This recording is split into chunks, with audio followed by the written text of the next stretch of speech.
Hi, I'm Dr. Leslie Korn. Today we're going to talk about somatics, body-oriented psychotherapy, and energy medicine or energy therapies for mental health. Now, many of you are licensed and certified in mental health disciplines, but I imagine many are not licensed or certified in forms of body work or somatic therapies or forms of touch. So today what I'd like to share with you are what the options are for practice, most certainly what the benefits are for integrating this into your practice or identifying appropriate referrals and collaborative opportunities. So let's begin by looking at ethics, collaboration, and referrals. One of the first terms I'd like to share with you is that of body-oriented psychotherapy. This is the psychotherapeutic process that elevates the role of the body, the language of the body, the narrative of the body, and brings the body, the voice of the body, into the process of discovery, of awareness, and of self-regulation. There are many, many disciplines in body-oriented psychotherapy and somatics, as many as there are in counseling and psychotherapy, certainly. Most people who practice body-oriented psychotherapy are trained and dually certified and licensed.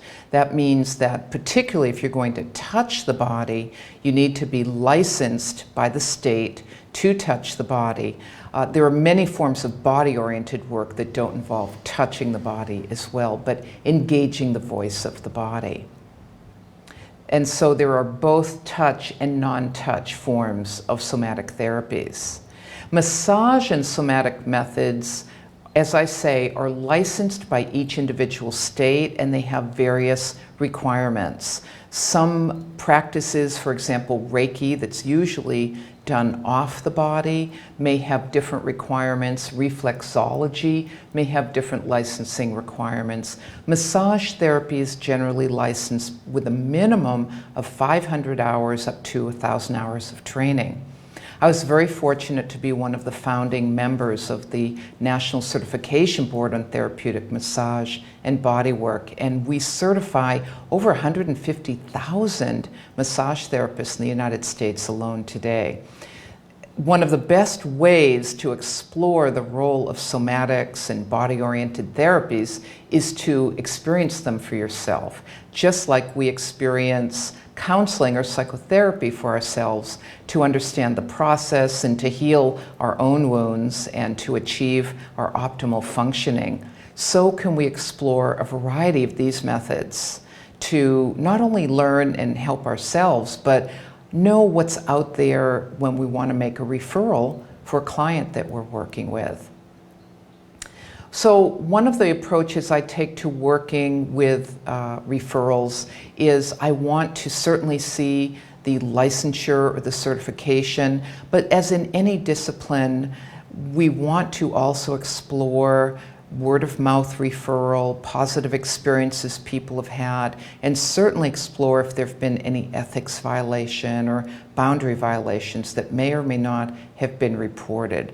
In this work, particularly when we're working in mental health and often serving as a liaison with our client, we want to be assured that the practitioner has a very solid sense of boundaries.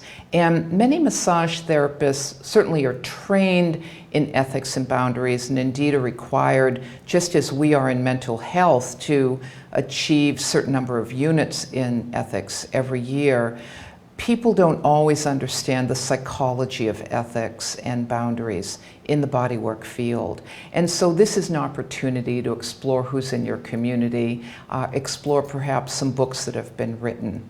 As someone who's trained and dually certified in both psychotherapy as well as 3 types of bodywork, I've developed and fine-tuned my own approach to body-oriented psychotherapy that I'll share with you a little bit later. So as we consider somatic and bodywork therapies, what are some of the basic principles to consider? Referring for bodywork is very similar in referring for counseling.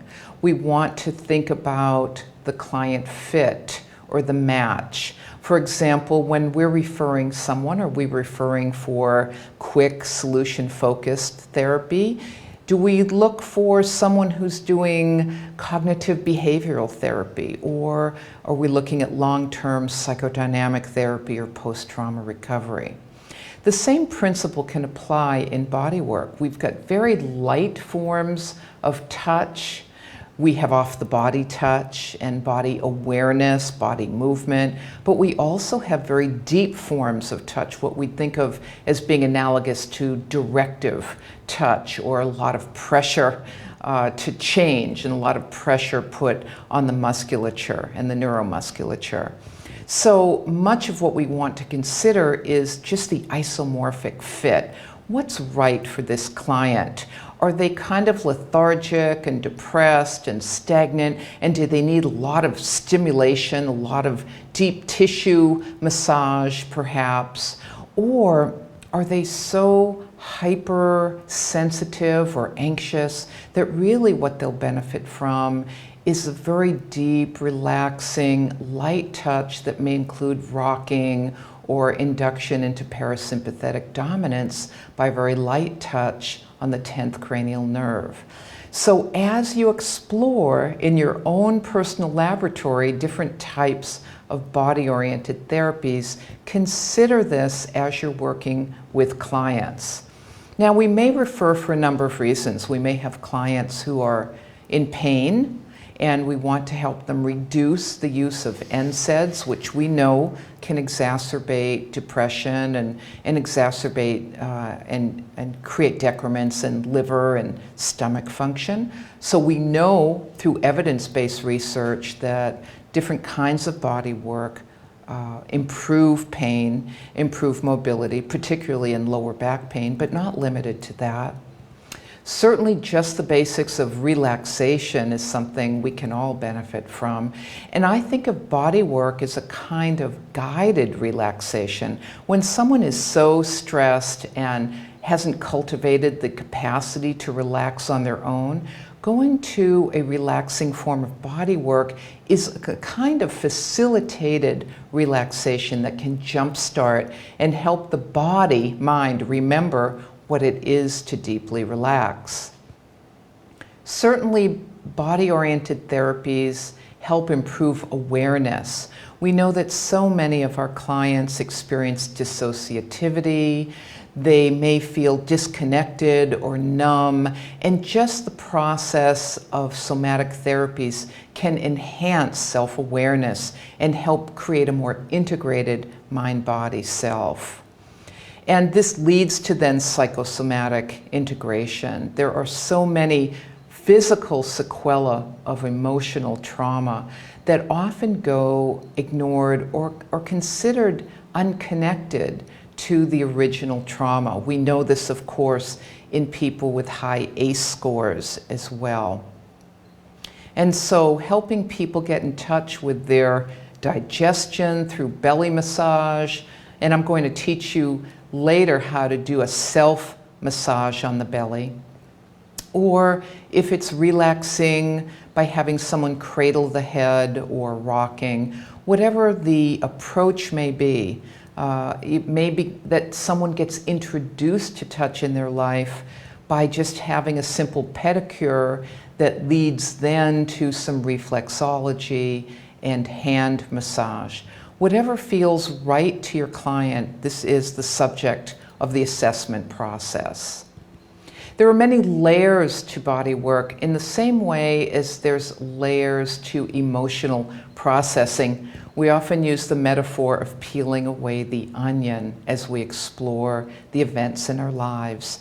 And in many ways, we peel away the layers of tension in the body. So we may contact the energetic layer. This is very light touch. It may be Reiki, cranial sacral, polarity therapy. We may look at the muscular layer of Swedish massage or deep tissue massage or fascia work of Rolfing. There's so many opportunities to work at a number of layers, and people may explore different opportunities as they progress through their own healing and processing. There's also a way to work just with the lymphatic system. I've done a lot of work with women post-mastectomy who are working through their depression and their grief and loss and their fear and anxiety.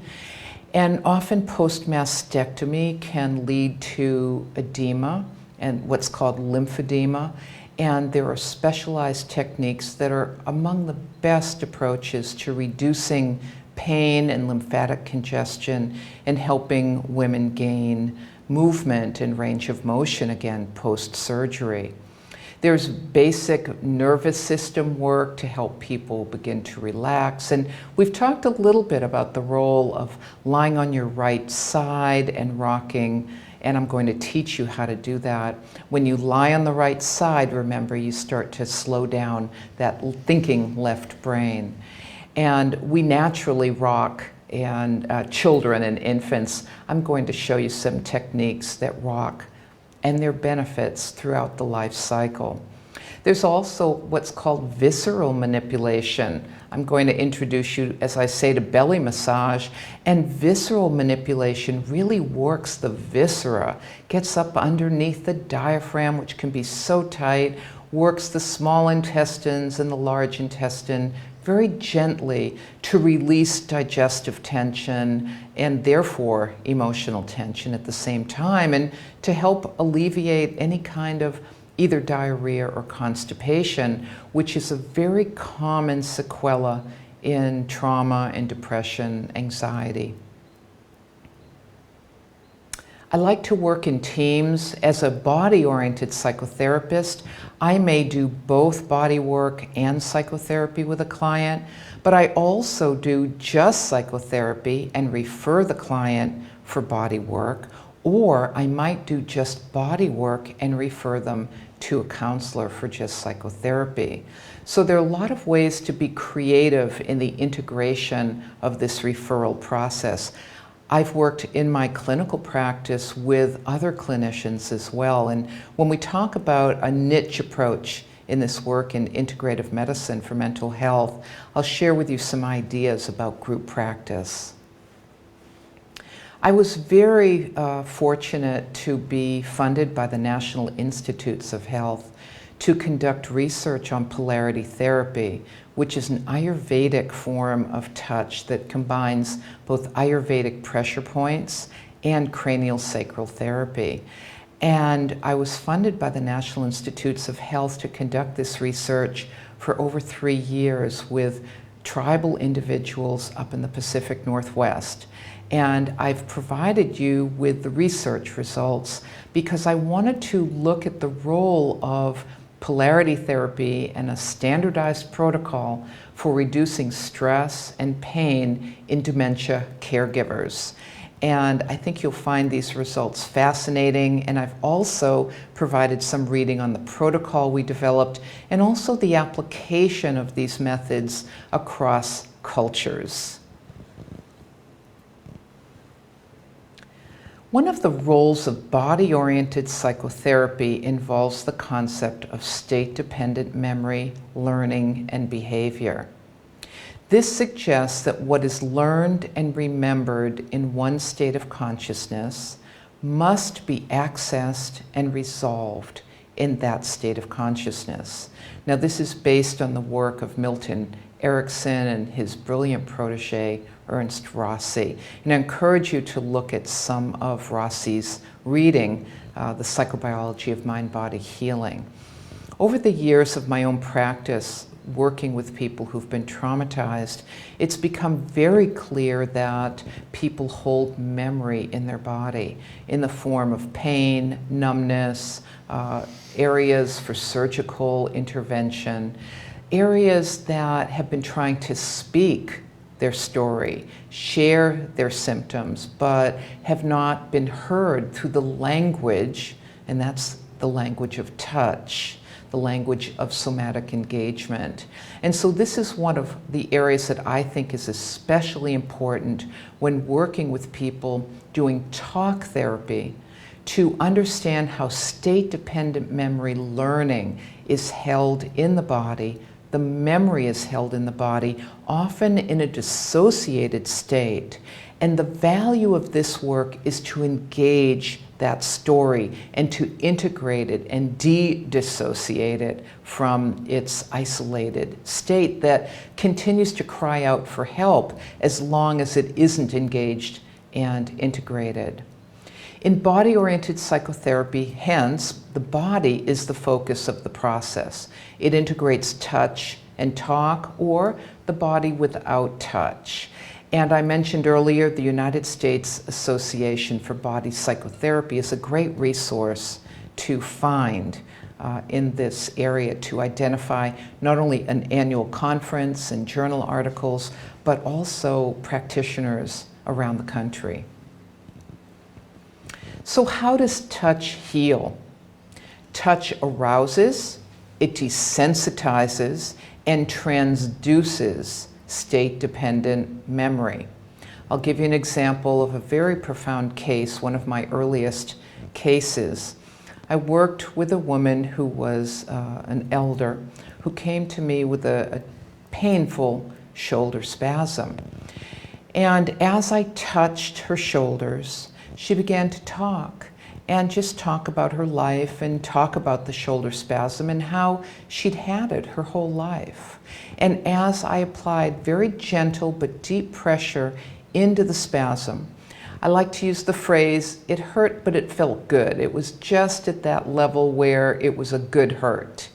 She suddenly had this memory of having been 12 years old. She was raised in the convent in Brazil. And she said, I've just remembered that when I was 12 in the classroom, I was slouched over, so the nuns said, and they berated me, and they took a broomstick and they stuck it behind my elbows, pulled my elbows and shoulders behind my back and set me in the corner where I sat for 3 hours.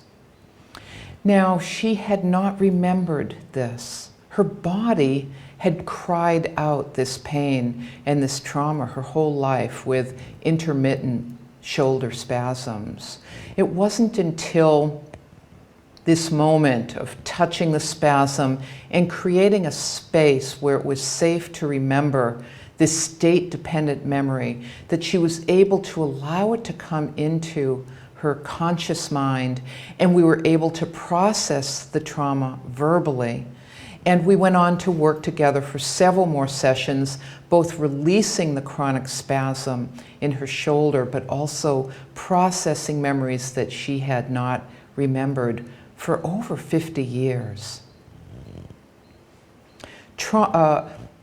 Somatics and touch facilitates consciousness states that are associated with the relaxation of alpha, beta, focus, theta, deep hypnagogic imagery, and delta brainwaves, the brainwaves of sleep. And so touch has been found to bring about balance in brainwave function.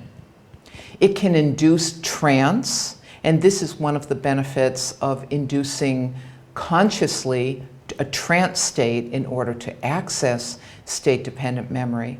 But it can also provide the grounding rod to gain control over dissociative processes. It is not dissociation itself which is a problem. It is the lack of control over dissociativity that our clients experience. And so touch can actually decondition these states of consciousness held in the body and help people gain control over tolerating touch and tolerating sensations that would normally cause someone perhaps to leave their body or to dissociate. Touch at its very basic level, and I'm referring to therapeutic touch, not casual touch, is anxiolytic. It's soporific. It can contribute to sleep. And it stimulates circulation, lymphatic flow, it supports immune response, and it regulates the primary respiratory mechanism, also called the cranial sacral rhythm. Touch reduces anxiety, and it's a wonderful combination to do with breathing retraining in people who are anxious, and breathing very high up in their respiratory musculature. Touch activates neurohormonal responses, releases beta endorphins, thereby releasing pain and improving one's outlook. It enhances and releases oxytocin, the love or attachment hormone, serotonin. It reduces cortisol levels, the hormone of stress, and it stimulates the endocannabinoid system, making it very valuable in our work with eating disorders as well. Touch is a nonverbal form of biofeedback. It includes the simultaneous retrieval of somatosensory memory, body sensations. It allows for the articulation of associations between touch and pressure points, and it allows for cognitive reframing of boundaries. It also reduces autonomic hyperactivity. Touch, in particular massage, and a form called milking massage, reduces lactic acid, which is associated with anxiety. It reduces the chemistry feedback of anxiety by reducing lactic acid. It's a wonderful adjunct to heavy aerobic exercise, which releases lactic acid. It helps release the congestion of lactic acid, which causes soreness and that burning sensation. Touch facilitates what I call somatic empathy. Somatic empathy is a form of psychobiological attunement. It enhances attachment and bonding. Body work and massage. I'd like to share with you a few cases and how I made the decision to recommend body-oriented psychotherapy and some of the outcomes in these cases. I've mentioned at a very basic level, body work facilitates deep relaxation. I had a client named Josie who had been incested by her father. She had chronic anal sphincter contraction that caused her to cry and caused her often to live on muscle relaxants. And so she came for treatment. And in the form of body work I'm trained in, we are trained, as are a number of physical therapists and orthopedic therapists, to apply gentle pressure around the perineum. Now again, I'm not suggesting that anyone not trained, licensed, or certified to practice these therapies conduct them. I'm sharing them with you so that you understand the opportunities that are out there to make appropriate referrals. Josie had gone through all the relaxation exercises. She'd done breathing exercises. She practiced yoga. She'd done years of psychotherapy, and she'd done a lot of healing, but she was still plagued by these spasms that caused a lot of pain. Josie lay on her side, and I very gently applied through her clothing very light pressure to the perineum region. And as I gently held some pressure, asked her how it felt so that it didn't exacerbate the spasming, she was able to talk about some of her early experiences. We did 2 sessions like this. The spasms alleviated, and she never experienced spasms again. She was able to let go of muscle relaxants, and she went on from there. I've talked about the role of body work as a very basic approach to reducing inflammation and pain, and we've got such a significant epidemic of pain and depression and subsequent substance abuse as a result. I think one of the most important applications for a variety of forms of body work is its application to reduce pain. David was referred to me by his orthopedic surgeon. He'd had an occupational accident in which he'd been thrown from a truck while he was working. He had injured his lower back, and he had now been on opiates for a year. His surgeon wanted him off the opiates, so David came for treatment. David lay on his side, and I very gently applied some pressure to his lower back and also to the region of his neck. And as we were working, I asked him to tell me about himself. We worked like this for 2 sessions, just doing gentle work to alleviate the pressure and the tension and the contraction of the musculature around the area of inflammation where he'd hurt his vertebrae. On the 3rd session, as I was contacting his 5th lumbar vertebrae, he suddenly remembered an experience where he'd been beaten by his father with a belt buckle.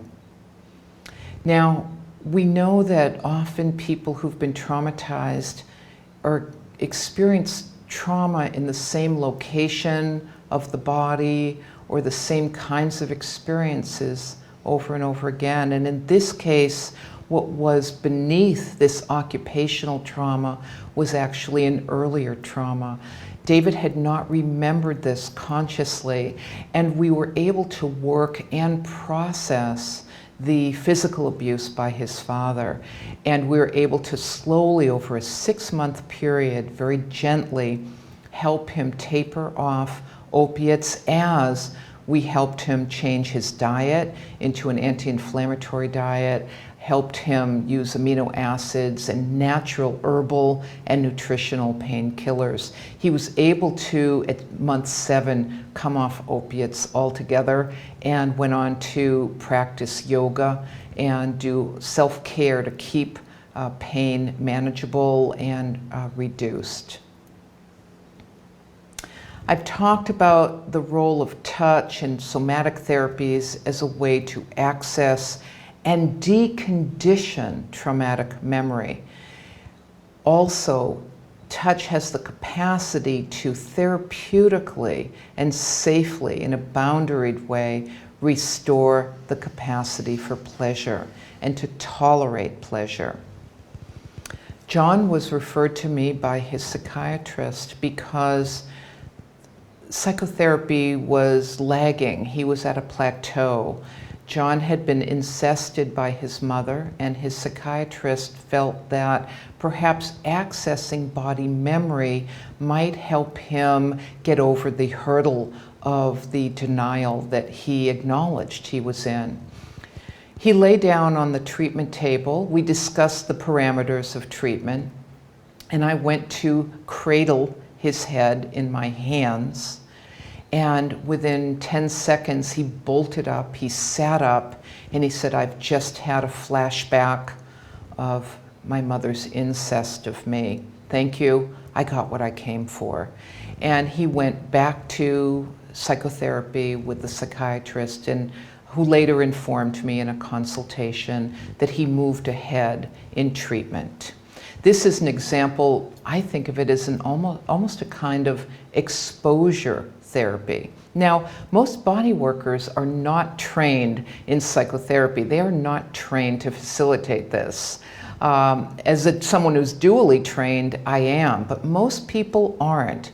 This is where you come in. You may decide to refer your client to a body worker, or you may actually go with them to this session to process while they're going through what you might conceive of, in this case, is exposure therapy to access memory as a way to get over a hurdle.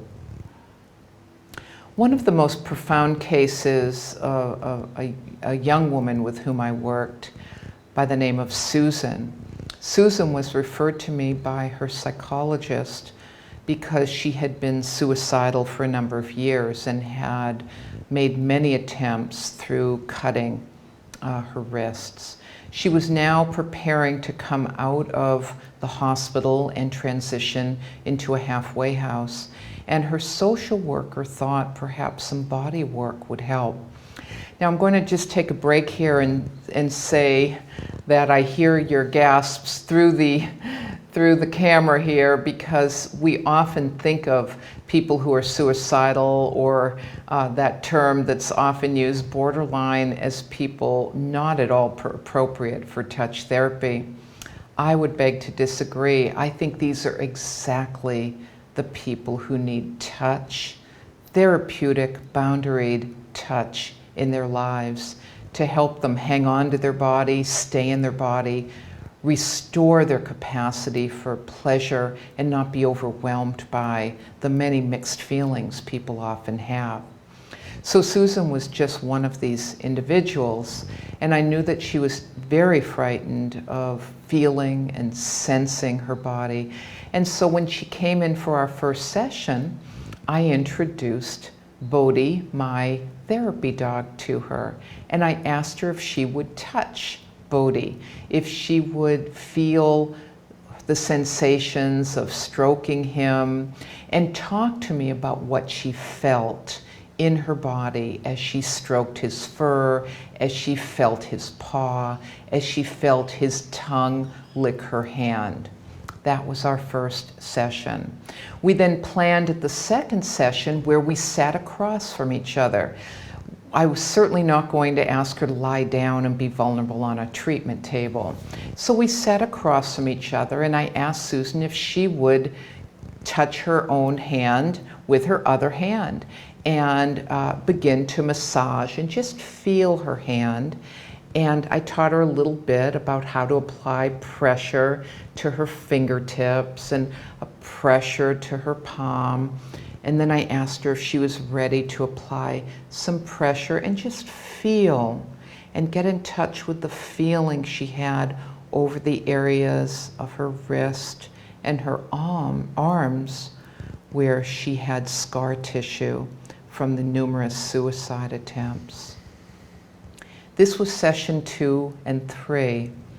I then asked Susan if she was ready to find a wonderful smelling aromatherapy that she enjoyed in the form of a massage oil, and she did.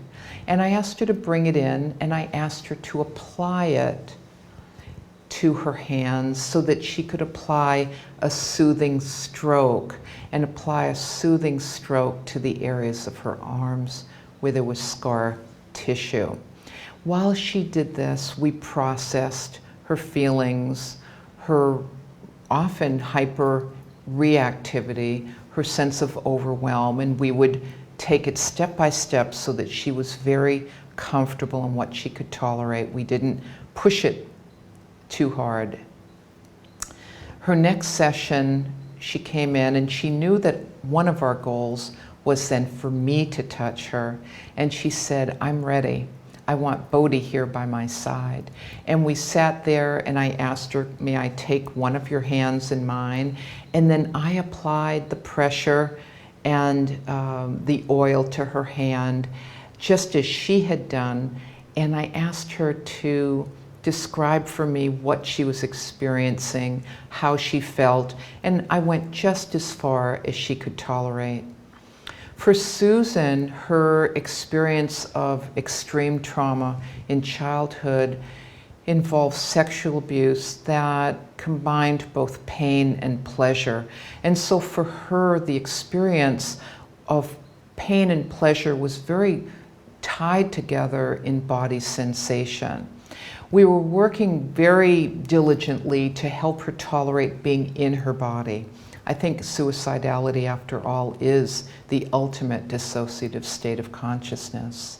And so we worked very slowly at the pace that felt right to her. Bodhi stayed by her side, and she began doing potty work, P-A-W-D-Y work, meaning she began learning how to touch by touching Bodhi and seeing how he responded to her gentle nature. This provided a very positive feedback loop for her. One day, she came in and she was so excited. She said, "Guess what? I have shared what you've taught me with the girls at the halfway house, and now we're sitting around at night watching TV, and everyone is applying the oil to their hands and giving themselves massages." And then the next week she came in and she said, "Guess what? We're giving each other hugs at the house now, and everyone's feeling so positively about what I'm sharing with them about my experiences." One day, we're about 4 months into our work together. Susan said, you know, I'm ready to lie down on the table. I want you to hold my head. I want you to cradle my head. I had shown her a picture of what we might do.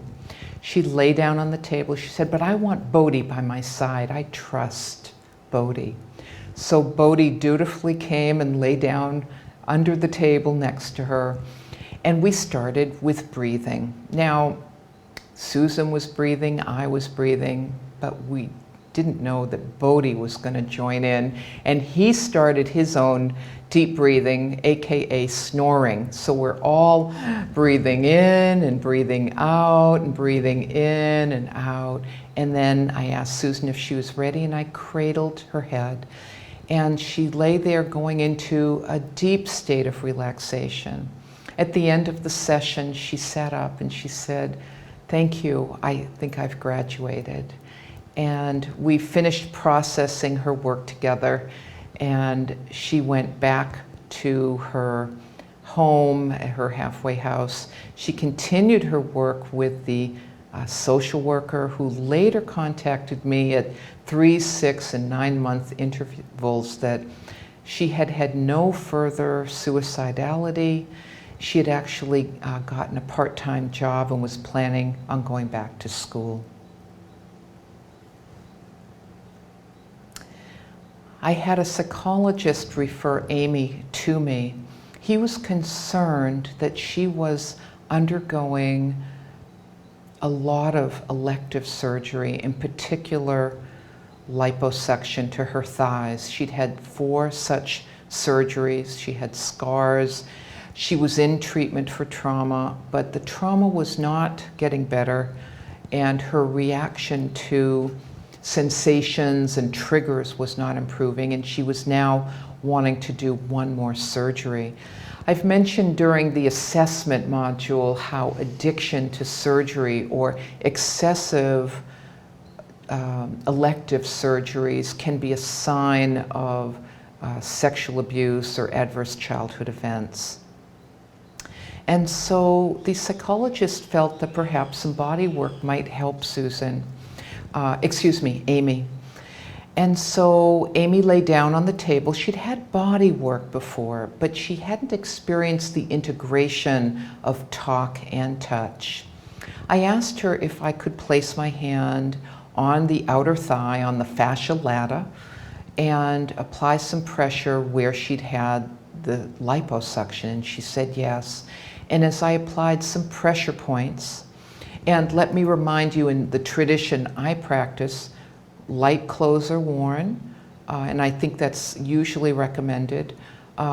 We don't generally use oil on skin. We work very lightly, applying anywhere from a light to deep pressure to these points. And we don't move a whole lot, so that we allow the interoceptive awareness to come up into consciousness. And as I applied this pressure, she started to remember the stroking that she'd experienced at the hands of her grandfather. And she had known this intellectually, and she'd certainly processed it intellectually in her work with her psychologist, but she hadn't had the experience of making the connection emotionally and at the sensory level through her body sensation. And this was the focus of our work for 2 sessions.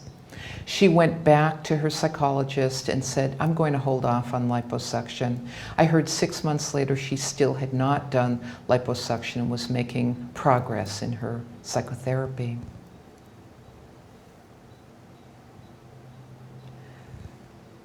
Touch also is very useful for late-stage trauma recovery. It can support change in body image. It can improve body concept. I think about Jana, who was referred to me.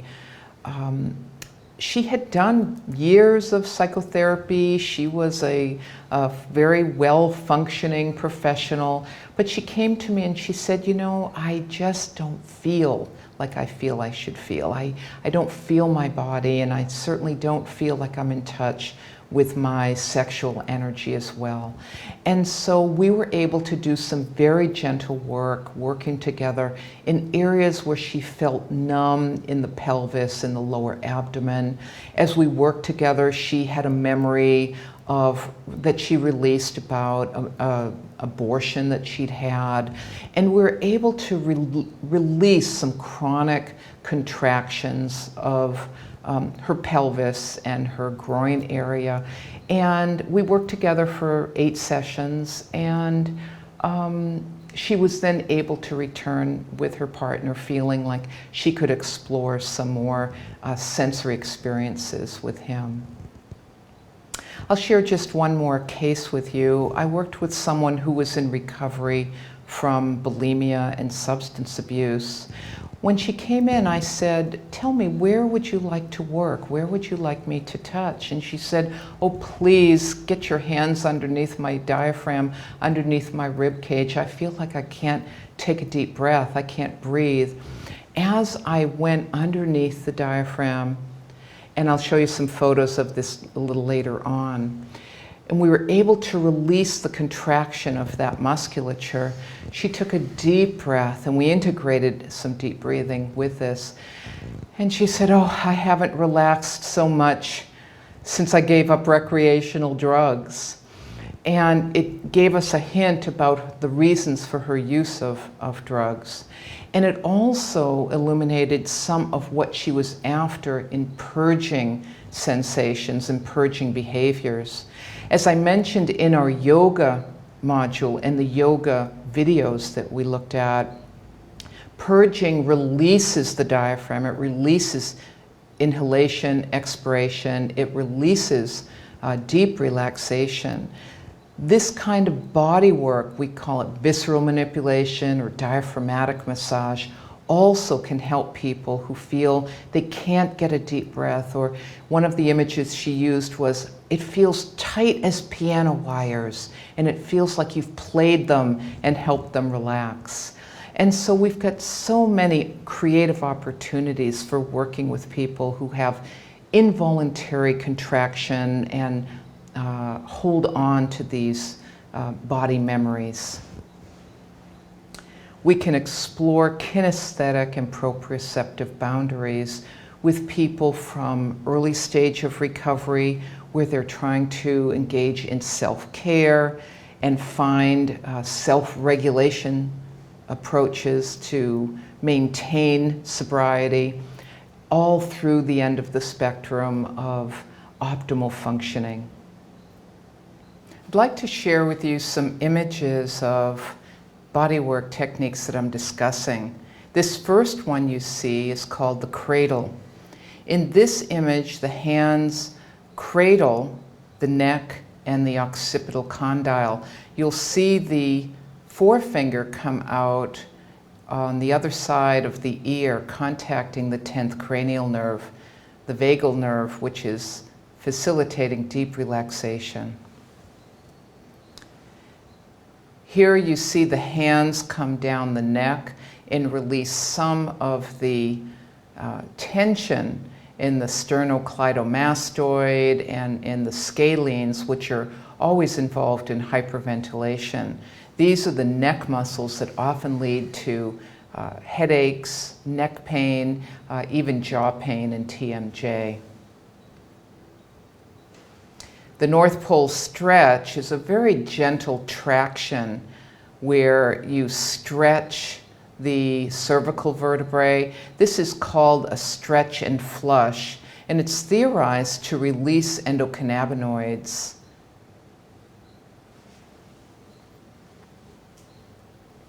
Here is an auricular contact. In Chinese medicine, the lobe of the ear is considered to be indicative of constitutional vitality. And there are a number of points in auricular medicine, auricular acupuncture. This one in particular stimulates vitality. And it's also where the vagal nerve comes to the surface of the auricle. And this is a very simple massage technique that I teach my clients if they're feeling fatigued or a little down. Here's the trapezius release, and I mentioned to you my client Ilana. This is where we can release shoulder pain, respiration. This is also where gallbladder pain can emerge as well. Rocking. I'd like to talk with you a little bit about the role of rocking. This is a technique that I might do with a client, and again, unless you're licensed to touch, I don't recommend that you do it, but everyone can teach their clients how to rock. And I began rocking as a body worker, and I was fortunate to do my first clinical internship at the Lemuel Shattuck Hospital, public health hospital in the psychiatric clinic in Boston. And nurses are always so turned on to touch. They are our original therapeutic healers through touch. And so we were working in the psychogeriatric ward, and they said, hey, how about you try your rocking technique on these women who are bedridden. They were geriatric women with a diagnosis of schizophrenia. And let's, instead of giving them their afternoon dose of Librium, let's see about rocking. And so I spent much of my internship going from bed to bed, rocking women to sleep and into deep relaxation. Rocking is a universal behavior. When we have children or we hold infants, we put the infant up against our chest, their heart to our heart. We hold them at the brachial plexus, right between the shoulder blades, right below the neck, and then we pat them at the lower part of their spine, their sacrum, their sacred bone. We pat and we bounce, we rock, and we rock them to sleep and we soothe them. Now, why do we give up rocking? We might rock into the first few years of life, maybe even as old as 7 or 8 years old, but why do we stop rocking people? In my clinical practice, I rock people of all ages, and I teach people of all ages how to rock. I teach couples how to rock each other to sleep. If I've got a couple, one of whom has PTSD, I've taught a lot of veteran spouses how to rock them when they're feeling anxious. And the beautiful thing about rocking is that by rocking, you relax as well. It's not just that you get to be rocked, but when you rock, it's deeply relaxing. I work with people who are caregivers of dementia patients who experience agitation. There is no end to the application of simple rocking. It synchronizes the brain and accelerates and improves the quality of sleep. We have evidence-based research for this. It increases what's called sleep spindles, which are associated with being able to sleep through environmental noise. Rocking engages the template of touch for the inner infant, and we need to rock throughout the life cycle. I teach mothers of children with the diagnosis of ADHD how to rock and calm. Rocking is a wonderful window into self-regulation. Here are some images of the process of rocking. Here you see someone on her side. This is our model Alma, who you've seen in yoga as well. You see my right hand on the sacrum, the left hand on the brachial plexus. I can also move up to the occipital condyle or the foramen magnum, where the spinal cord enters into the brain. There's also rocking where someone can be on their back. This is wonderful if someone's complaining of a belly ache or is feeling anxious. Here, the left hand is on the forehead. Just make sure you're not pressing down on the eyebrows. It's a very light touch that holds steady, while the right hand very gently rocks and gently rocks. And you rock for 15 to 20 minutes as you're breathing and as you're asking your client to breathe as well. going to show you some additional slides and point out what they're good for. Here with Alma, our model, I've asked her to stretch her arms back, and I'm applying some pressure to the pectoral muscles. These are often muscles that are very tight in hyperventilation and in anxiety. It's all part of this respiratory matrix where everything contracts inward, and we want to work to open up these muscles. And you remember in the yoga module where I asked Alma to put her hands up on the wall and stretch. This is a body adjunct to actually carrying that out as well. And here in this next slide, you see a close-up where my hands are a little bit deeper into the pectoral muscles. Now I'm asking her to breathe deeply. And this next one, I've asked her to breathe, and I'm stretching her arm out further. And this gives great release. It enhances posture, enhances respiration. And here's yet another one of the movement of around the pectoral area. Now, as you remember, we did those whole series of exercises for the ha breath and opening up the scapula. The body work that you see next is where Alma is on her side, and I've got my thumb right underneath that scapula, which, as I remind you, should move. This should not be glued to the back, but it should move. And this is a wonderful adjunct. This is where we combine breathing and psychotherapy, yoga that can be done at home, and then weekly or bi-monthly treatments that help open up this compression on the musculature of the scapula. And here's yet another image of this.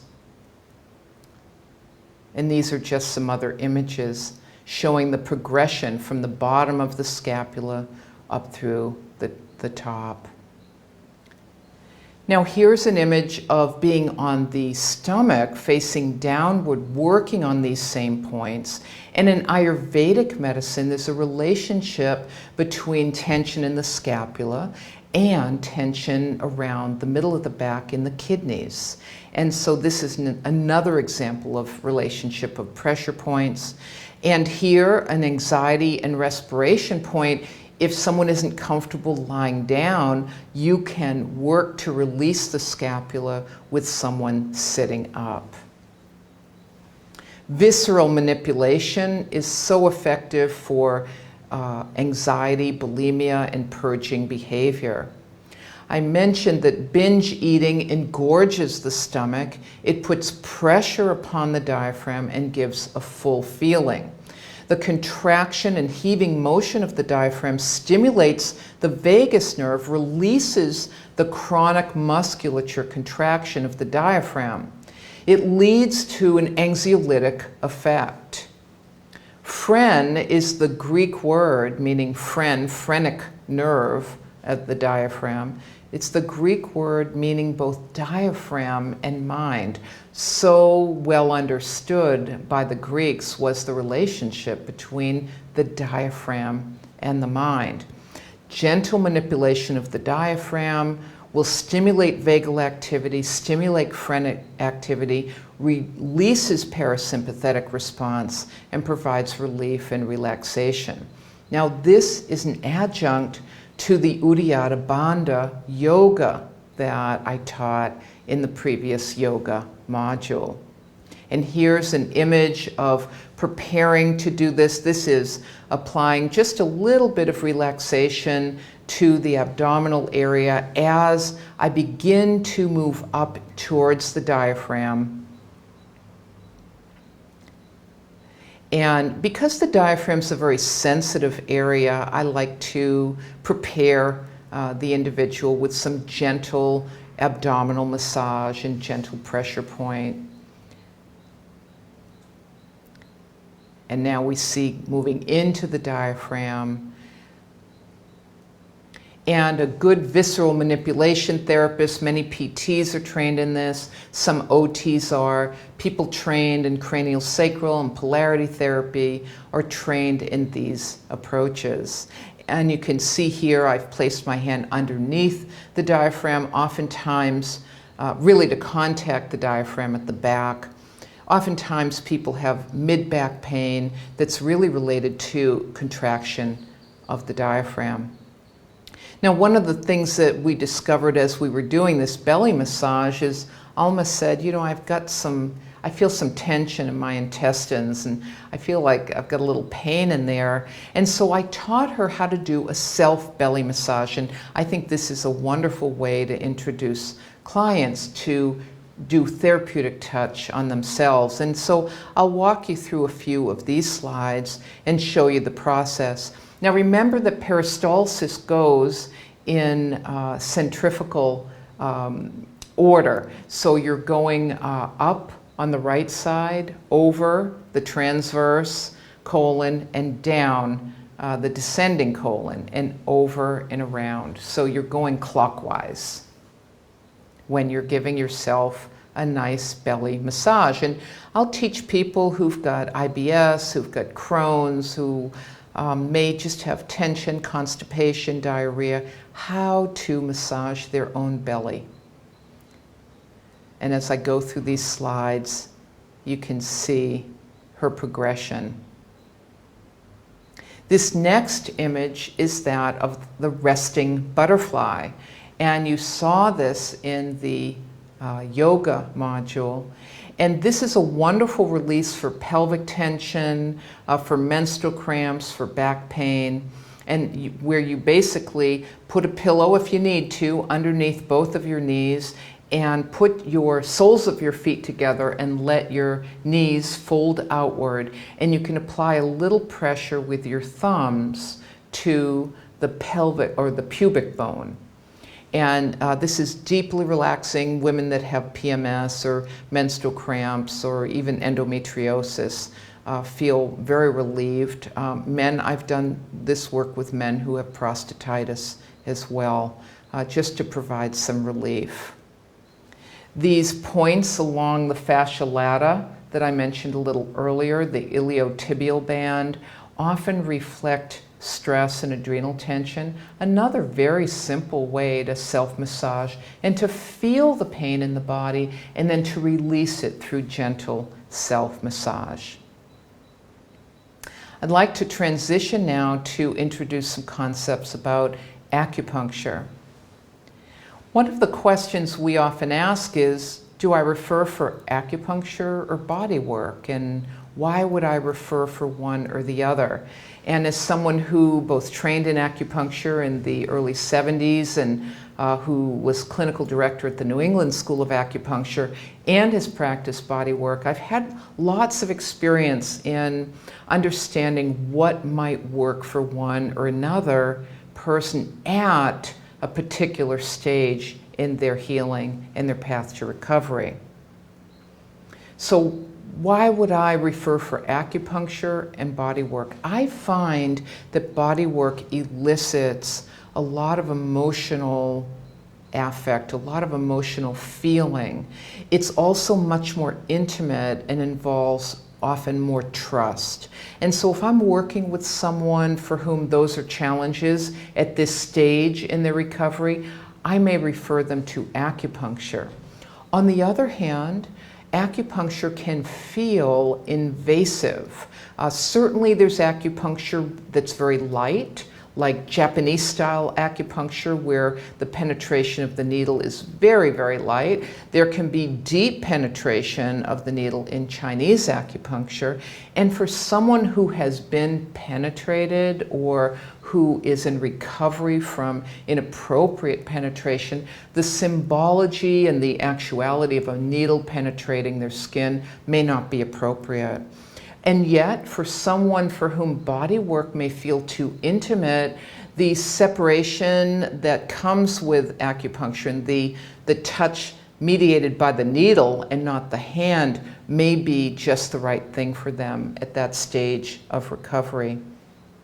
Acupuncture is wonderful for regulating neurohormonal responses, very good for depression, anxiety, And it's certainly preeminent for the treatment of pain. There's also electroacupuncture where there need not be needle penetration. There's moxibustion. And I've used acupuncture quite a bit working with people who are in recovery from self-harming. I would much rather reframe the penetration of the needle or the burning of an herb, moxa, on the skin as a therapeutic reframe and a transition away from self-harming behavior like penetration and cutting and burning behaviors. And so I've gone with a number of my clients to an acupuncturist to facilitate that transition away from self-harming. And let's remember that burning and cutting creates endorphin and endocannabinoid effects that contribute to relaxation and release of anxiety afterwards. So I want to educate my client about why they may be doing these behaviors and find a therapeutic intervention that matches them but is framed in a therapeutic context and help them release this self-harm and turn it into a therapeutic intervention. Auricular acupressure, acupuncture, and the NADA protocol. Michael Smith, who was a physician who developed the NADA protocol, said if you want to empower patients, just put more patients than providers in the room. And he developed the concept of group acupuncture treatment and the NADA protocol, which treats these points, as you see in this slide, of the ear in order to detoxify and maintain sobriety from alcohol and drug abuse. And if you're not familiar with the NADA protocol, I encourage you to explore it, find a practitioner, and in many states in the country, you can actually train in the NADA protocol. And NADA is the National Association of Detoxification Acupuncture. You can train in it and actually practice it as a lay acupuncturist. So find the NADA protocol and some practitioners. And if you don't find a practitioner in your region, I teach, as you see Alma in this slide, practicing NADA acupressure on her ears. And she is going to go through her whole ear on the inside and out, applying pressure to these points that I showed you in the previous slide, the Shen Men point called the Spirit Gate point. So here we have Alma practicing this, and this is yet another simple exercise we can teach clients for very beneficial effects. Let's talk about CES, cranial electrical stimulation. This is an FDA-approved technology for the reduction of anxiety, depression, and insomnia. It's microcurrent stimulation. It's high frequency, low-level pulsed current. It's considered a Class 2A type BF medical device. It's hypothesized to stimulate the release of neurotransmitters and considered to be a catalyst for the conversion of glutamine into GABA and tryptophan into serotonin. It's been widely studied, and there's ongoing research, particularly for PTSD. I've used it in my clinical practice with good effect for PTSD, for insomnia, anxiety.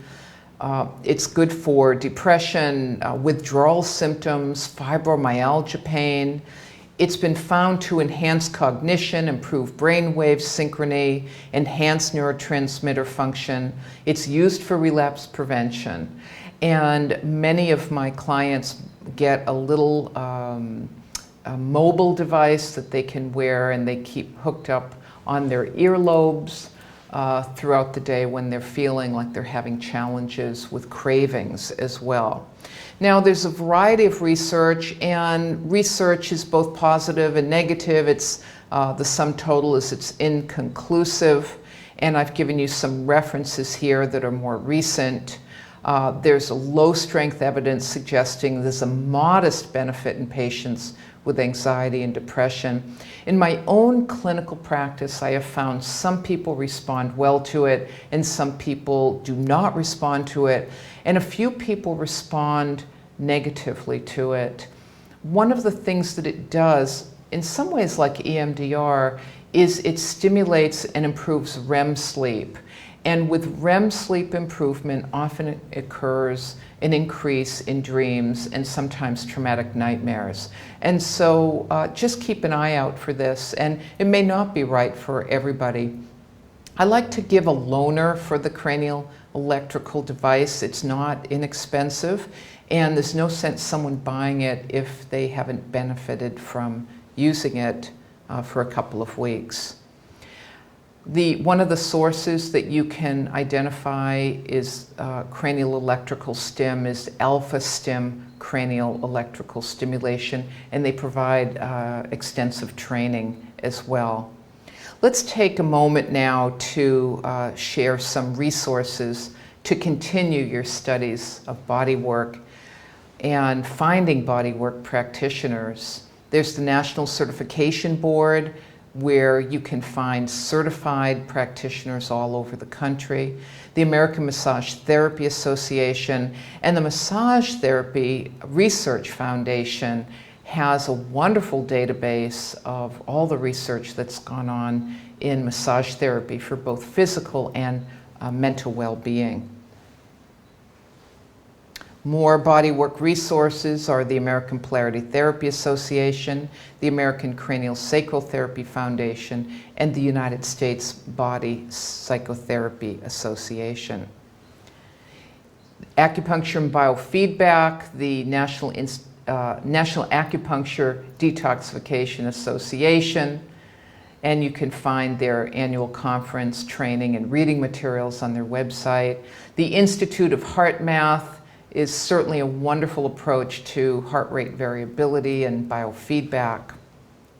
And in summary, for our module in somatic therapies, bodywork, and energy medicine, there's a spectrum of somatic and bodywork therapies.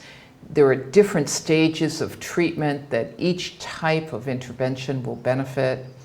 Personalities are going to respond differently to different types of touch and bodywork and acupuncture. Everything is psycho and somatic, and there's a lot of state-dependent memory, learning, and behavior at work in chronic physical and mental health issues. Access pre-verbal memory and stored memory through body-oriented approaches. Somatic methods range from a light touch to a deep touch, so identify with your client what's going to be isomorphic to them. I didn't get a chance to mention Watsu, a form of massage that occurs in a warm water pool, which is just an outstanding approach to initiating movement in people in chronic pain.